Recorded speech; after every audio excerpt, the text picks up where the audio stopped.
Bienvenue sur Africa 24 dans cette nouvelle édition de l'Africa Tonight. Au sommaire de l'actualité, la force de résistance patriotique de l'Ituri sème de nouveau le trouble en République démocratique du Congo.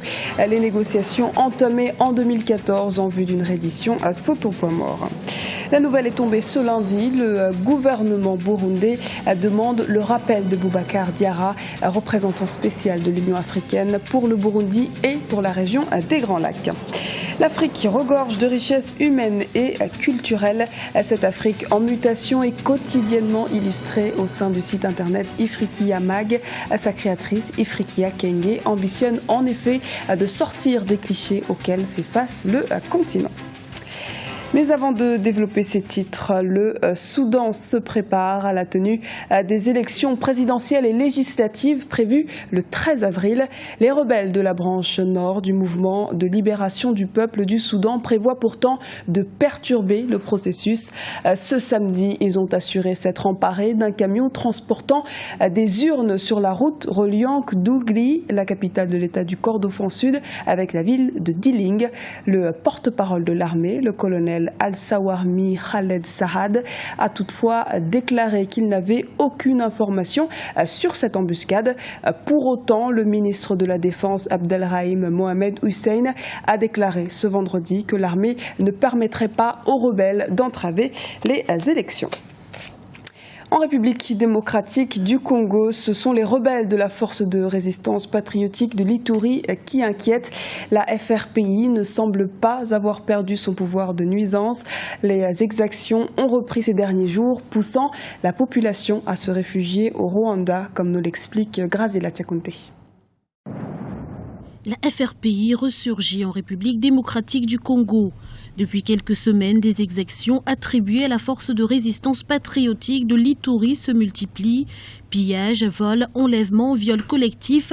Malgré l'arrestation de son leader Cobra Matata en janvier 2015, le groupe de miliciens ne semble pas avoir perdu sa capacité de nuisance. Cobra Matata s'est rendu aux autorités congolaises, mais il se trouve qu'il n'a pas été suivi par un certain nombre de ses lieutenants. Et donc, c'est comme ça qu'il procède de façon récurrente à des violences qui, bien évidemment, affectent les populations locales dans l'Ituri. Le FRPI comptait ce jour un millier d'hommes, c'est 10 fois moins qu'il y a 10 ans, mais suffisant pour terroriser les communautés. Face à cette situation, le dialogue apparaît alors comme la seule solution.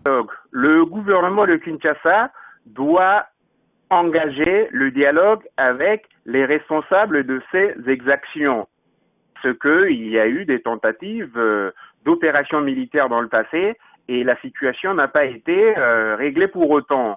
Et donc, il faut que ces miliciens obtiennent des garanties de la part du gouvernement pour que finalement, ils soient amenés à comprendre que la solution ne passe pas par la violence.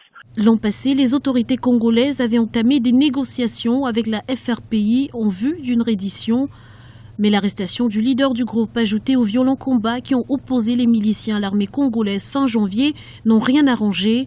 Ces miliciens se sont rendus le 16 mars dernier aux forces armées congolaises. Un pas en avant, certes, mais encore trop minime pour affaiblir ce groupe.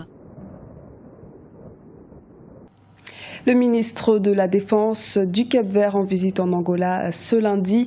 Ce déplacement prévoyait un hommage au premier président angolais Antonio Agostinho Neto, le dépôt d'une gerbe de fleurs à son mausolée, la visite du musée de l'histoire militaire, l'Institut supérieur technique militaire et l'École supérieure de guerre.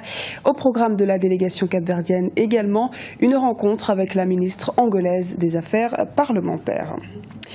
L'éventuel troisième mandat du président Pierre Nkurunziza divise. Le gouvernement burundais vient de demander le rappel de l'ambassadeur Boubacar Diarra, représentant spécial de l'Union africaine pour le Burundi et pour la région des Grands Lacs. Mais quelles sont donc les raisons de ces tensions politiques? Élément de réponse avec Grazela Tiakonte. Coup de théâtre au Burundi.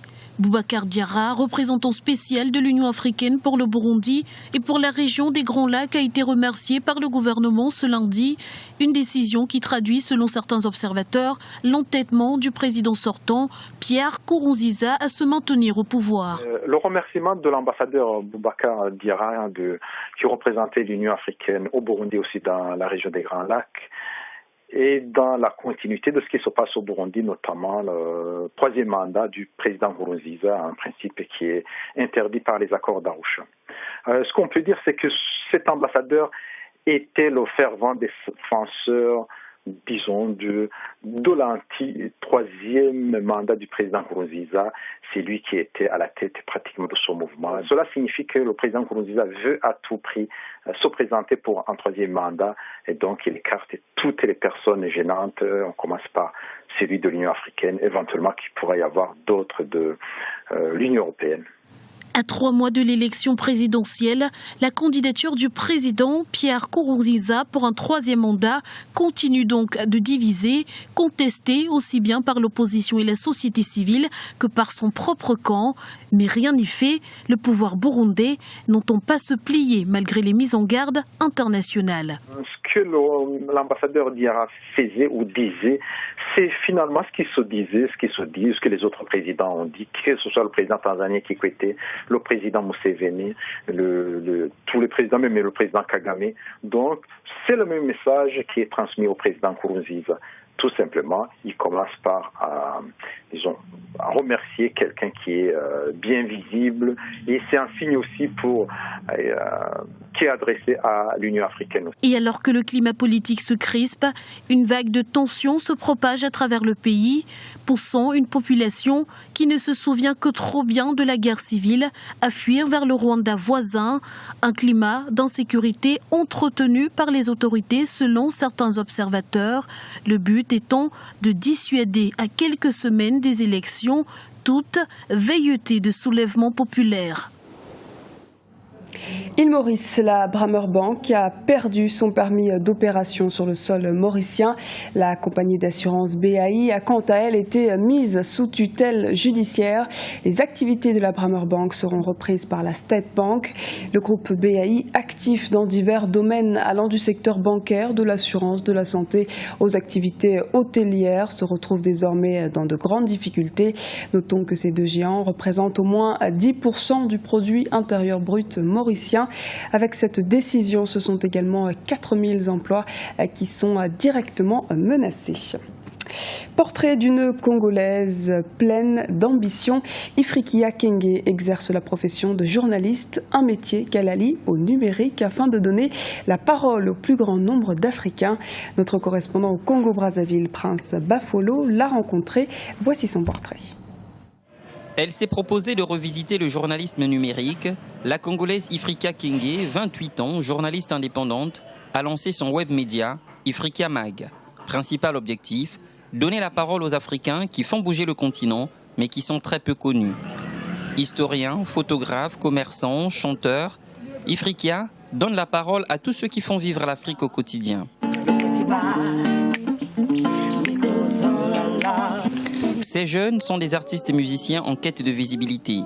Ifrikia a décidé de tourner un reportage avec eux pour son site internet. C'est un très grand plaisir parce que pour nous, c'est quelque chose de vraiment grand, de merveilleux parce que ça va nous permettre que nous puissions être visibles sur le plan mondial. Et comme ça, il y a des producteurs et des tas de gens, des festivals qui peuvent voir ce que nous faisons et ce que nous sommes capables de faire. Ifrikia Mag a une spécificité.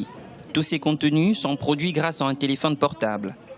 Avec cet ancien photographe, elle tourne sur l'évolution de la photographie, son histoire, les poses d'hier et d'aujourd'hui.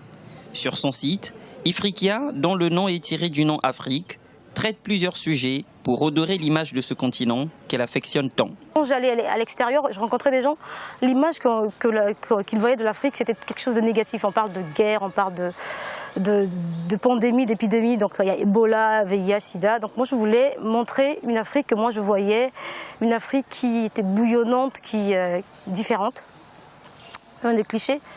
Et moi je me sentais un peu investie par par ce rôle-là. Lancé depuis juillet 2014, Ifriqiya Mag a donné naissance à une structure de communication et Ifriqiya Kenge se propose de transmettre son savoir dans le domaine du numérique. Invitée sur plusieurs plateformes, elle encourage les jeunes filles congolaises à s'intéresser au métier du numérique. Ce journal a été réalisé par l'ensemble de la rédaction. Nous vous remercions pour votre fidélité. À retrouver dans un instant une nouvelle édition de l'Africa Tonight sur Africa 24.